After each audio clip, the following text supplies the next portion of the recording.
Okay, hello. Oops. Anyone that is in the lecture live right now, can you please tell me if you can hear me?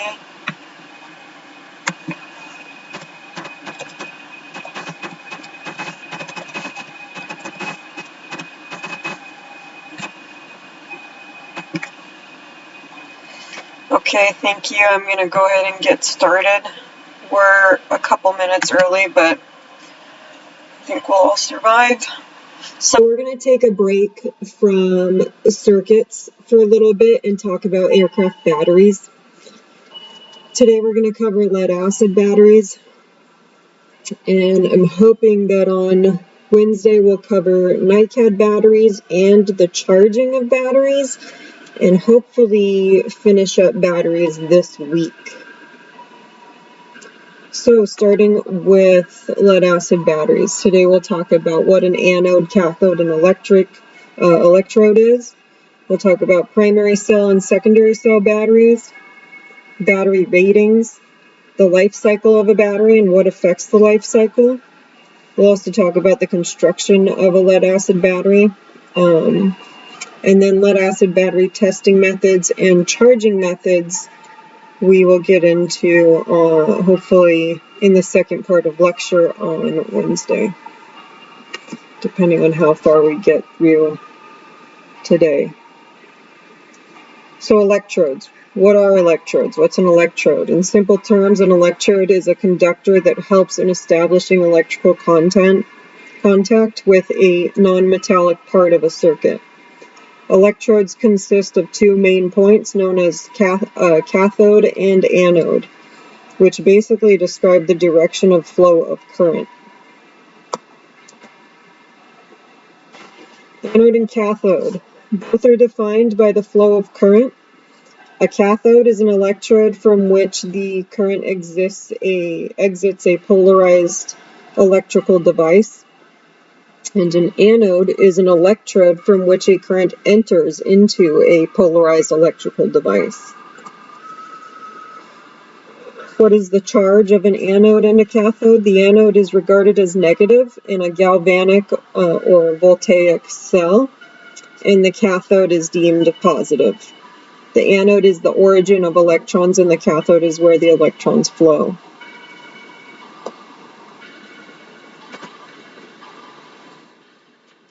Here, this is a table of differences between an anode and a cathode,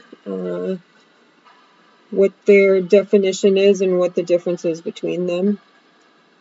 So, like we just talked about in the last couple of slides, the anode is the electrode where electricity moves into, and the cathode is the electrode where electricity is given out or flows out of.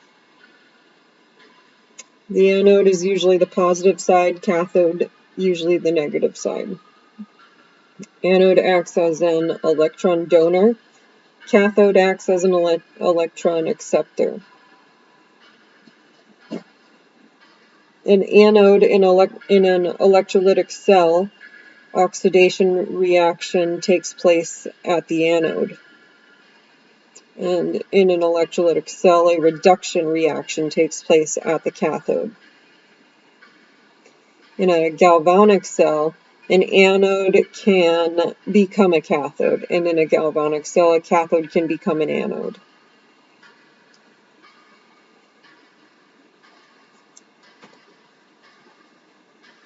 Primary cell batteries. The primary cell battery is like our common household battery. Battery we use in our TV remotes, clocks, other small devices. We have a diagram here of a primary battery and how it is made up. Negative and positive terminals. The canister is made of zinc. You have a gasket there. The zinc is consumed, and we have an electrolyte paste, a carbon rod, and cathode mix. The zinc canister acts as the anode and a carbon rod acts as the cathode. The reactants in these batteries are consumed after a certain period of time, rendering them dead and cannot be recharged. A primary cell battery cannot be used once the chemicals inside it are exhausted. So primary cell batteries, once they're used, they're totally dead.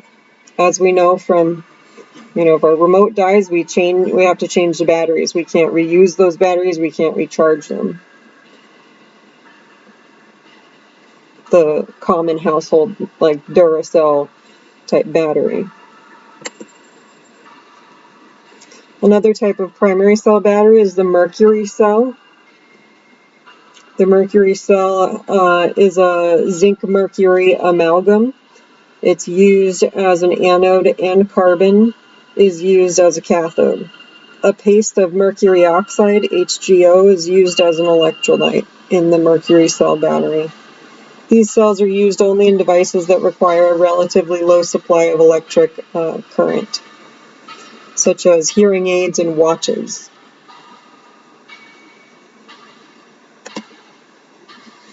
We also have our secondary cell battery.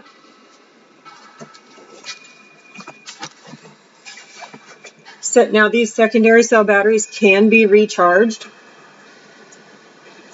after use by passing current through the electrodes in the opposite direction, from the negative terminal to the positive terminal.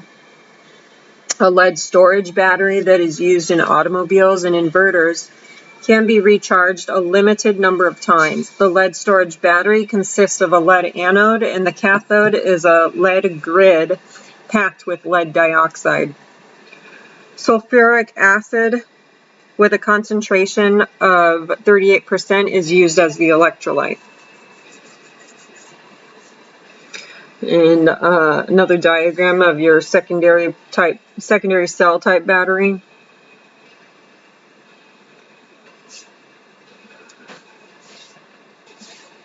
In order to recharge a secondary cell battery, the charge is transferred in the opposite direction and the reaction is reversed, thus converting lead sulfate back to lead and lead dioxide. Another example of the secondary cell is the nickel-cadmium battery, NiCad. These cells have high storage capacities and their lifespan is relatively long compared to other secondary cells, but they are difficult to manufacture and maintain.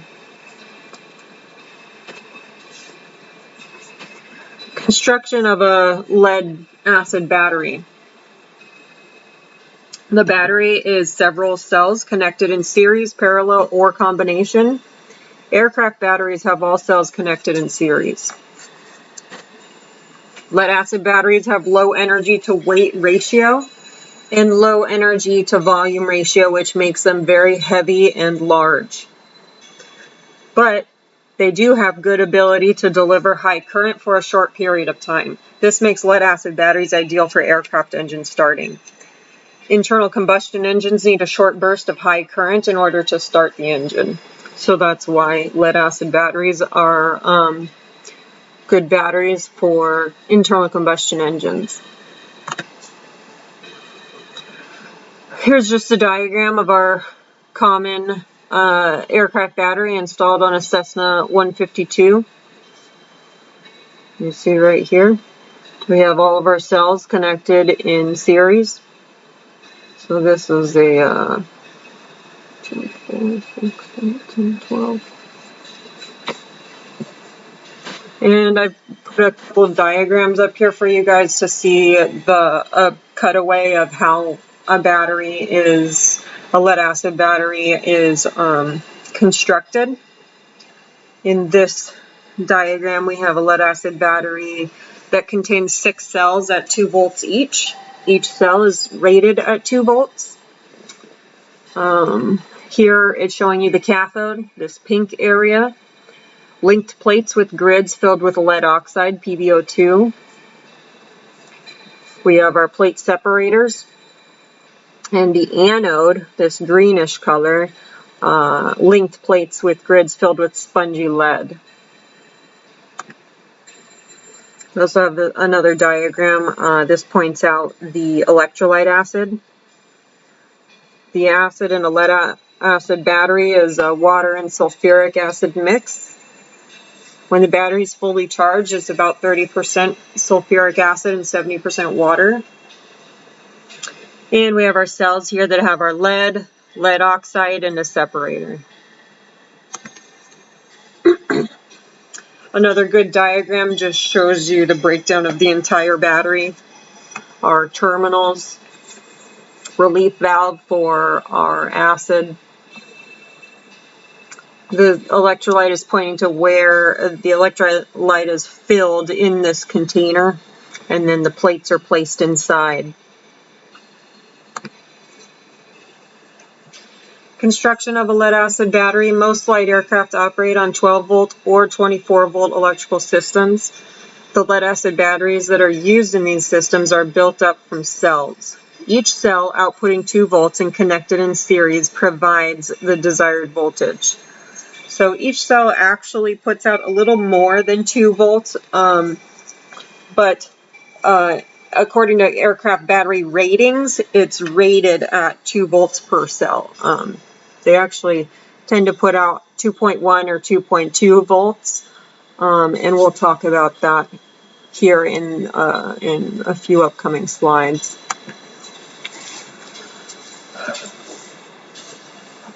Lead acid battery facts. These are a lot of facts about lead acid batteries. Good to know. Definitely will want to know for the quiz and testing purposes.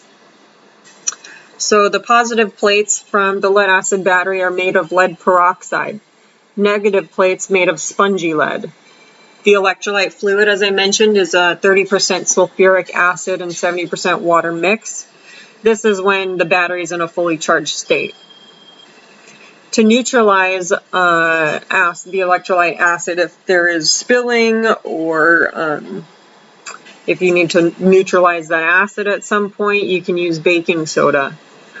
Specific gravity of a lead acid battery should be 1.1 to 1.3 times as heavy as pure water. That's the specific gravity for your electrolyte fluid. We will talk more about specific gravity. OCV stands for open circuit voltage. So the open circuit voltage of each battery cell is about 2.1 volts. It can range from 2.1 to 2.2. The only time that you will need to know that is if you are calculating internal resistance, and the specific cell open source voltage will be given to you. In a lead acid battery, the chemical process takes place during discharge. The lead sulfate builds on plates during discharge. Sulfate has a very high resistance to current flow.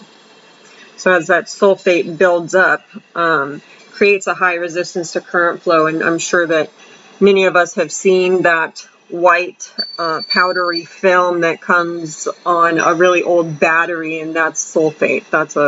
And that sulfate creates a resistance to current flow, which makes it harder for your battery to work properly. Electrolyte changes to water during discharge. There is a higher freezing point temperature for discharged batteries compared to charged. There's a lower freezing point temperature for charged batteries. The higher concentration of acid raises the specific gravity of the electrolyte and lowers the freezing point. So in a fully charged battery, we have a higher concentration of that electrolyte acid, which raises the specific gravity, and that's what creates a lower freezing point. Hydrometer testing. So we can use a hydrometer to test the cells, to test the electrolyte fluid. And we will talk more about hydrometer testing when on Wednesday when we talk about charging and testing of batteries. But in a hydrometer test, you want to take the test before adding water to your discharged cells. When your cells discharge, that chemical reaction is going to happen, and eventually when it discharges everything, it's that electrolyte fluid turns to water. In order to maintain specific gravity and to keep your battery working correctly, there are times where you're going to have to add water to the cells in order for for the battery to continue to maintain its performance. In a hydrometer test, there is no temperature correction necessary between 70 and 90 degrees Fahrenheit when using the hydrometer. But below 70 and above 90, you do have to make a correction for temperature. And that calculation we'll get into as well when we talk about battery testing and charging. Battery load testers. Battery load testers calculate using open current voltage and closed current voltage and current load. There are vent caps on lead acid batteries, and these contain a lead valve designed to close the vent if the battery is inverted, so to avoid spillage of the electrolytic fluid. Gassing occurs during entire charging operation, so a well-ventilated area is necessary.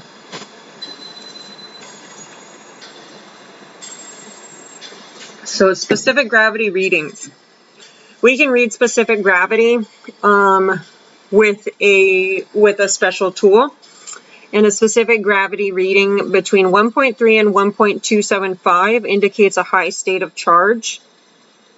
A specific gravity reading of 1.275 between 1.275 and 1.240 is considered a medium state of charge. And between 1.24 and 1.2 is considered a low state of charge. Aircraft batteries are generally considered small capacity but are subject to heavy loads, so the values required for the proper state of charge are relatively high.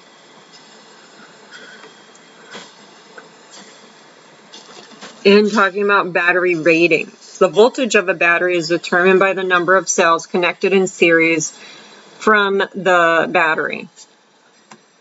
It's a typo there. Form of the battery. Whoops.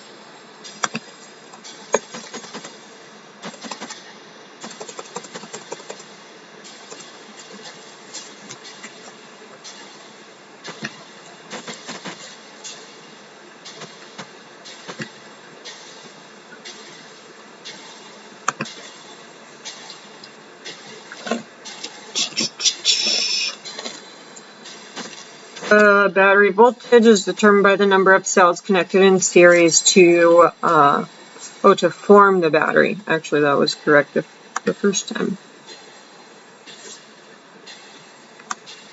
Hang on, let me correct this here. If I don't correct it now, I'll forget.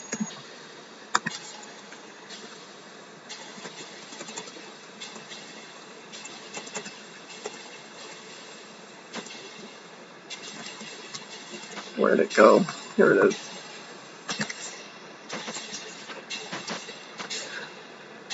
So the voltage of one lead acid cell is rated at 2 volts, as I talked about before, but it actually, what the actual voltage is it's usually 2.1 or 2.2 volts, somewhere around there, so just above 2 volts.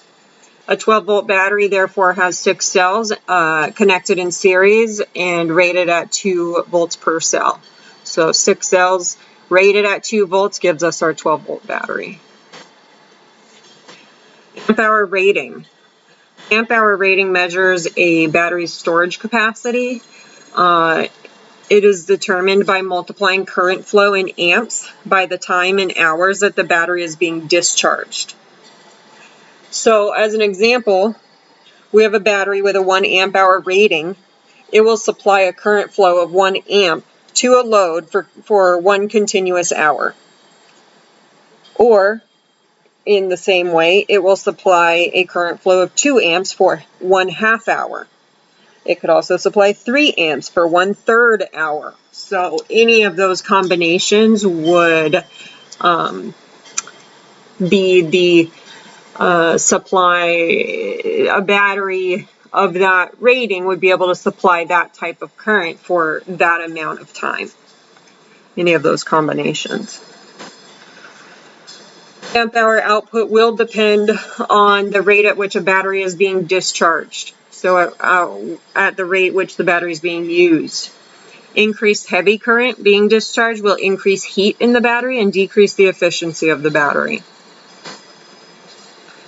Aircraft batteries have established a standard 5-hour discharge time. That doesn't mean that all aircraft batteries will last 5 hours. That just means that's how they're rated. This is only a basis for rating and does not necessarily mean the length of time during which the battery is expected to furnish current.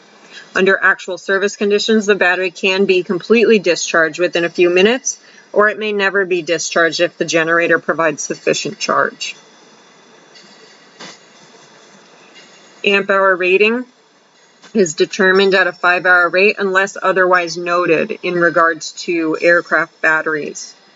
So as an example of that 5-hour rating, if we are using if we have a battery that is able to supply 40 amp hours, we could use 8 amps for 5 hours. So that's our 5-hour rating in aircraft, okay? Amp hour capacity is dependent on total effective plate area in a lead-acid battery. Connecting batteries in parallel increases amp hour capacity. Connecting batteries in series increases total voltage, but not amp hour capacity. Okay, so this is different than we said the cells of aircraft batteries are connected in series, but here we're talking about if we're connecting batteries themselves in series or parallel. So thinking of if we want to take one battery and connect it to another, if we connect it in series, it will increase total voltage but not amp hour rating. If we connect one battery to another but in parallel, it will increase amp hour capacity. Small batteries are rated in milliamperes, large batteries rated in ampere hours.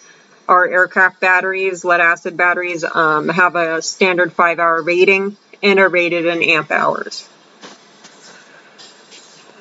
Some battery terms, these are going to be used in your FAA testing questions you'll see for some mathematic equations. So OCV, or no load voltage, CCV is closed circuit voltage, CCC is our closed current, closed circuit current, and internal resistance, and OCV is open circuit voltage. Open circuit voltage, OCV, also called no load voltage. This is measured across terminals. As an example, open circuit voltage of a fully charged 12-cell lead-acid battery is approximately 26.4 volts. That means we have 12 cells at 2.2 volts, and multiplying those would give us 26.4 volts. That would be your open circuit voltage. Circuit voltage, also called loaded voltage, is measured across terminals. Voltage of battery when load is applied. This is also the same as voltage drop across the load. And your current times resistance of the load is going to give you your internal resistance. So this is what we're going to use closed circuit voltage to calculate. Closed circuit current. This is the current being furnished from the battery when a load is applied. Internal resistance. Batteries have internal resistance. So this is the resistance inside the battery that restricts current movement. It becomes greater as battery becomes discharged due to lowered CCL. And formula for determining battery internal resistance is as follows. We have internal resistance equals OCV minus CCV divided by the load in amps.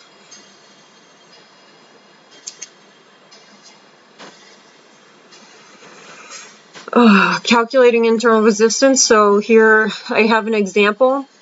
If we have a 6-cell battery connected in series, which all of our cells are connected in series in aircraft batteries, the no-load voltage is 2.1 volts per cell.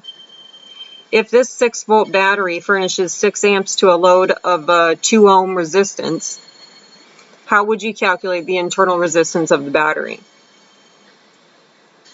So our formula for internal resistance, our open circuit voltage minus our closed circuit voltage divided by our closed circuit current. Our open circuit current, that's supposed to say open circuit voltage.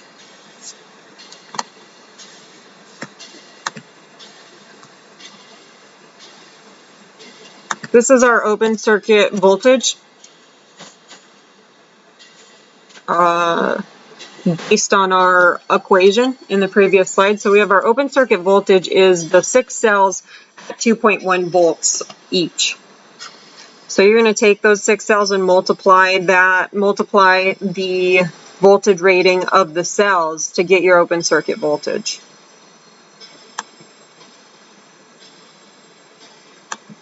And that's going to give us 12.6 volts. So our open circuit voltage from our problem here, our 6-cell battery connected in series, and I'm telling you in this problem that the no-load voltage of the cells is 2.1 volts. This makes our open circuit voltage 12.6 because we're going to take the cells and multiply the voltage rating of the cells by how many there are. Our closed circuit voltage. And remember, we're doing all of this because we're plugging it into our formula. So we have our open circuit voltage. What's our closed circuit voltage? Well, our closed circuit voltage is the current times the resistance, and it's basically just our voltage drop. So we said in the problem, this 6-cell battery connected in series, and I gave you the no-load voltage of the cells. We calculated the open circuit voltage. So this battery furnishes 6 amps to a load of 2 ohms resistance. So this is our voltage drop, or our closed circuit voltage. 6 amps times our resistance, 2 ohms. So our closed circuit voltage is going to be 12 volts. What's our closed circuit current? Well, we said in the information in the problem that the battery is furnishing 6 amps. So those 6 amps, that's our closed circuit current, because that is the current being delivered to the load. We have our formula. We're trying to find internal resistance. So internal resistance equals open circuit volts. Yeah, that's a typo there again. Our formula is, what's that? There it is. So our formula is our open circuit voltage, not our open circuit current. We don't have open circuit current. We don't need it.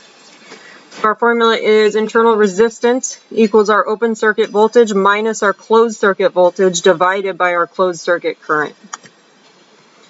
And what that looks like is our open circuit voltage, 12.6 volts, minus our closed circuit voltage, 12 volts, divided by our closed circuit current, 6 amps. And that is going to equal 0.1 ohms. And that is the internal resistance of that battery in that example. Moving on to life cycle of a lead-acid battery.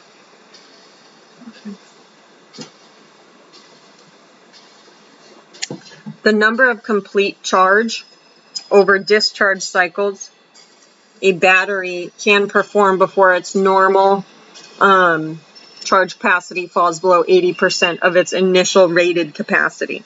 So the number of times that a battery is charged and discharged in a cycle and can perform at its normal capacity is the life cycle of a lead-acid battery.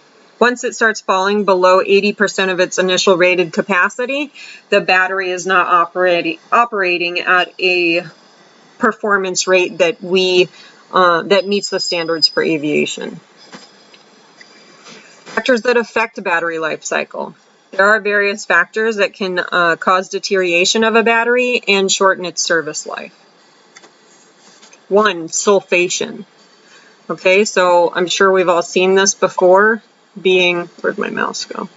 Being mechanics, we have this sulfation right here. This is our sulfuric acid bubbling up and collecting around our terminal. And remember, it has a very high resistance to current flow. Sulfation is a result of the electrolyte fluid level in the wet cells falling below the top of the lead plates and exposing them. Sulfation is caused by over-discharging. This can cause excessive sulfation. And another image of some sulfation inside the battery cells and on the plates. Two, rapid charging or discharging that results in overheating of the plates and shedding of active material. Shedding. What's shedding? Shedding can be described as corrosion that occurs primarily on the grid in the battery, and it is known as a softening and shedding of the lead off the plates. This reaction cannot be avoided because the electrodes in a lead-acid environment are always reactive. Lead shedding is a natural phenomenon. It can be reduced but not eliminated, but we definitely want to keep it reduced. If we are too rapidly charging and discharging our batteries, then it's going to cause excessive shedding. 3, the accumulation of shed material causes shorting of the plates and results in internal discharge. 4, a battery that remains in a low or discharged condition for a long period of time may be permanently damaged. And I think that's it for today on lead-acid batteries. So don't forget to take the quiz tonight by midnight. Review this material because the questions will be specific to the lead-acid battery lecture today. Any questions? I don't know if there's anybody else in here, but if there's not any questions, feel free to go ahead and leave lecture. The slides will be available tomorrow. The quiz tonight will be available at 6 p.m. and you guys will see Mr. Kimball in lab tonight. If you have any questions, go ahead and type in the chat.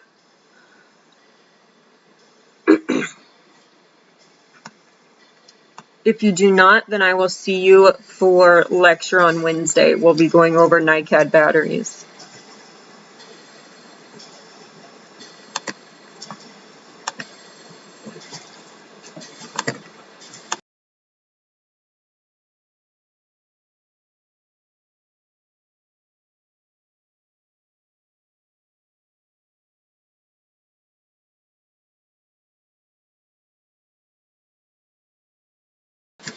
Yes, I see you have a question about the midterm. If you guys do have questions about the midterm, feel free to ask me now or email me.